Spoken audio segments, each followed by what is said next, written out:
My name is Kendall Barlow. I'm the founder of Niche Movement. I've personally climbed up to 13B, but what's more significant than that is that I did it after breaking my wrist. I fell 40 feet and really just destroyed it. Doctor said I wouldn't be able to pull ever again. So the crux of that was I didn't think I would ever be able to get strong enough to climb grades like 13B, 14A, 12B even.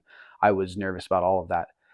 Today I want to talk a little bit about plateaus. First off, we're going to break this down, and the whole point of this video, we're going to give you essentially what is a plateau, how it is formed, what causes it, and how you can get over it. Okay.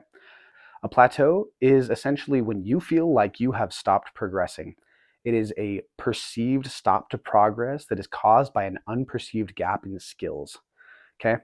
So every single one of us is made up of a bunch of beliefs and habits and traits, right? And when our situation, our climbing situation, matches up with those beliefs, habits, and traits, we hit what's called a plateau, right? It's essentially just a sign that we have matched our skill set, right? And this is super exciting. I know it can feel super, super frustrating because it feels like we're stuck and we are not moving anymore. And we felt like we were making so much progress and now we're not. But the truth of it is that now we have an opportunity to truly grow, truly learn. Up until now, we've just been growing to our level, right? If you start any hobby, any passion, you will very quickly grow to a level. And if you pay attention, you'll notice that the level to which you grow is very similar in all of them, unless you have something that pulls you past the plateaus further into what we all want to do. The first thing that we'll talk about, cause of a plateau, is a little bit about grades. So here in the United States, the bouldering grades go from VB, more commonly V0, all the way up to V17.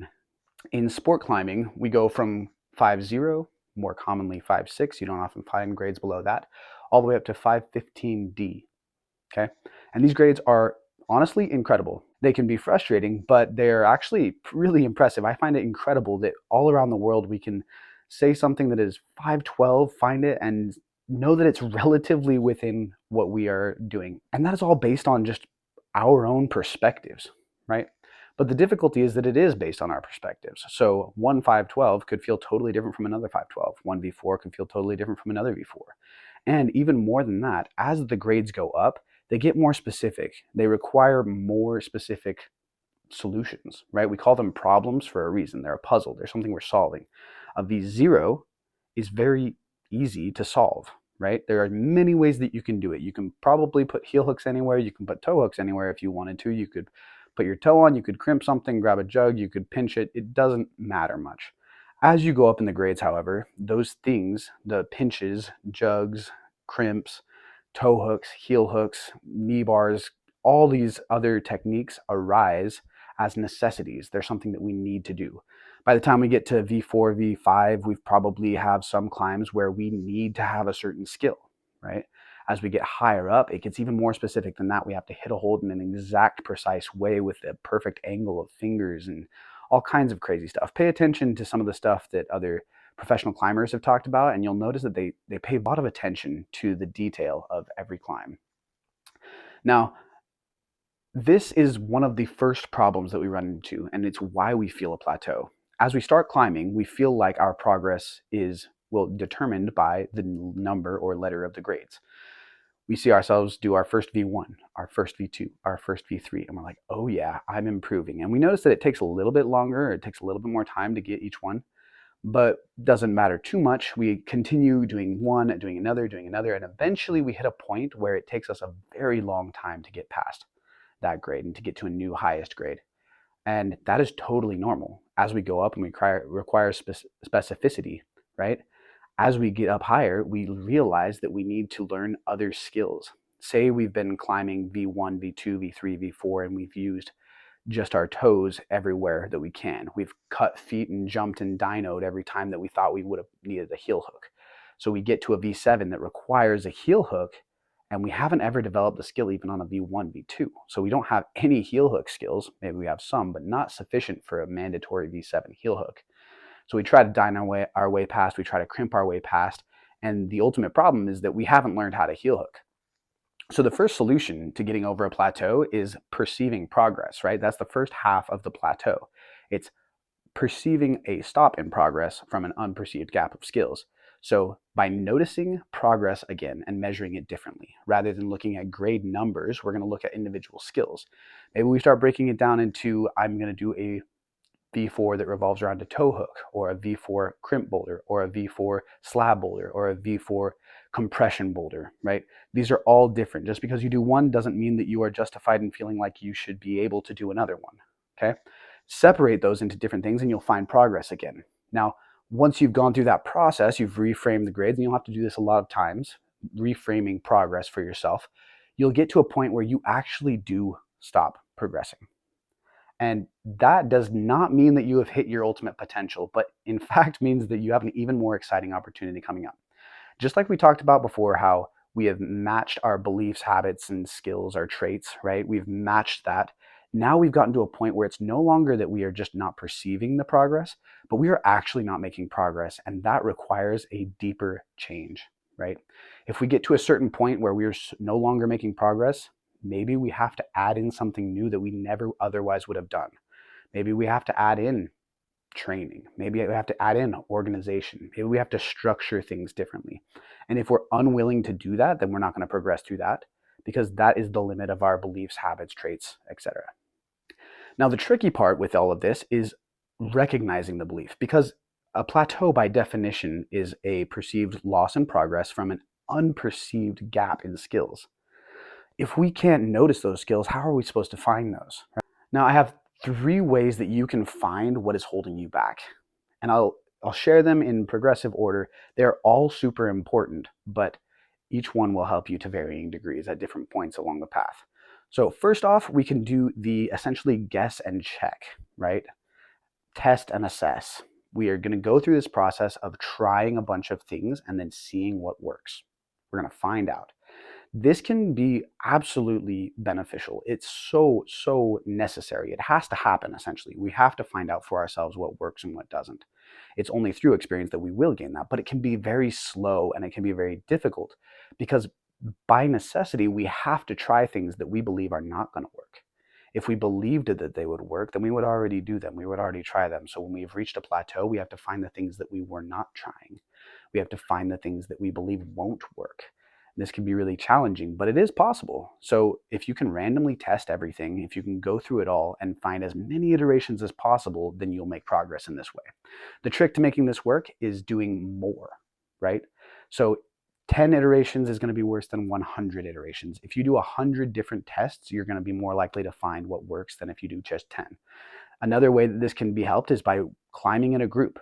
If there are 10 of you that are each trying 100, then you're going to find a lot more solutions and get closer to what is holding you back than if you were doing it alone. Secondly, we have ways of increasing our awareness, right? Awareness means a lot of things to a lot of people, but to me, in this sense, what it means is recognizing what's holding you back. And this is done through things like yoga, meditation, just paying more attention.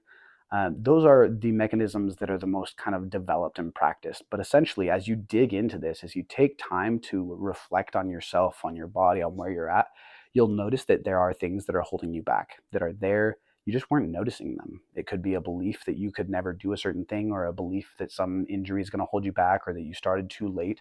Or it could be that every time you make a move, another muscle is actually opposing you. If you spend much time doing yoga, you'll find that as one day you'll just sit there and be like, oh my gosh, I was tightening that muscle and I don't need to be. You'll relax it and suddenly you'll go deeper into the pose. So the same thing happens in climbing. You go for a move and you never realize it because we haven't taken the time to grow our awareness, but we have other muscles that are hindering us from getting there. So developing awareness through meditation, yoga, things like that is the second mechanism.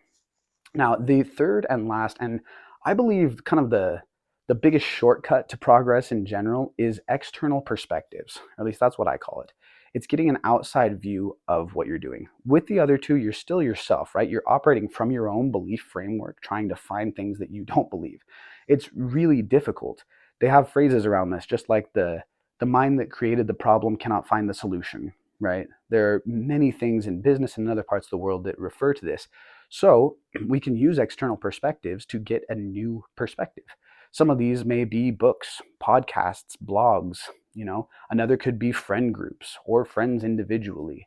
Could be family members just looking at you and saying, well, you know what, maybe you'd do a little bit better if you didn't drink as much soda, you know? Or it could be a coach, right? Now, each of these works to varying degrees.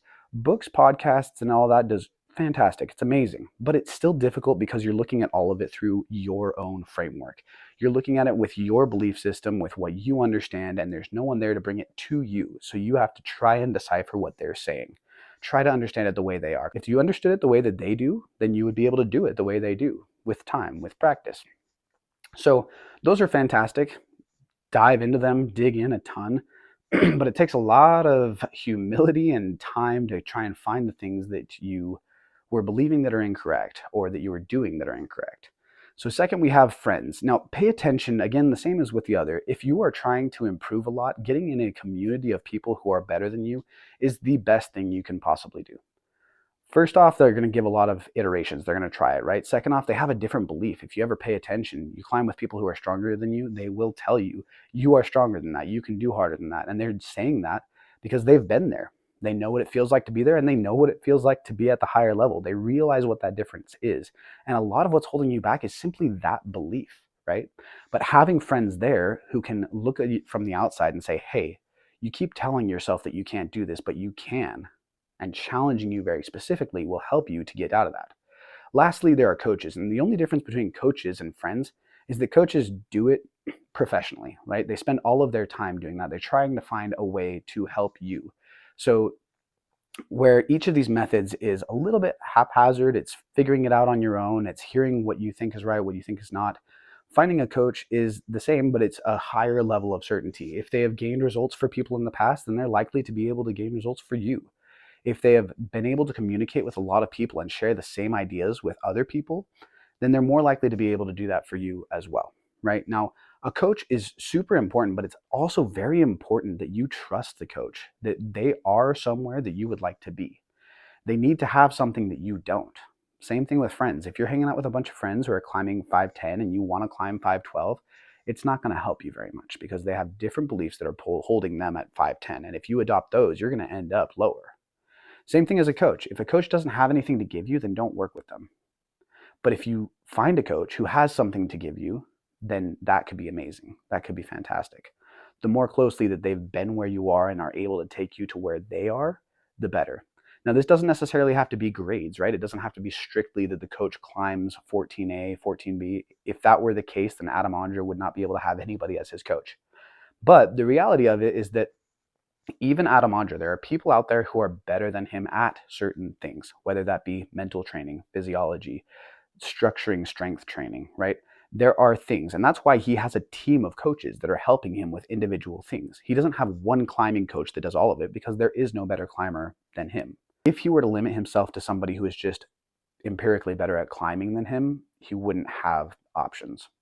So he looks for coaches in individual areas, whether it be mental training, technique, strength training, physiology. He's pulled in a whole team and done that, and you should do the same. That will be the fastest way to make progress, right? The fastest way is to have somebody who knows something that you don't and can come at you, challenge your beliefs, and help you to adopt new ones. That is the summary of it, and it is incredible. If you have more interest in learning more, check out the Niche Climbing Academy. Reach out to me at niche-movement.com or check out the Instagram page. I have some of these resources if it sounds like something that you would benefit from.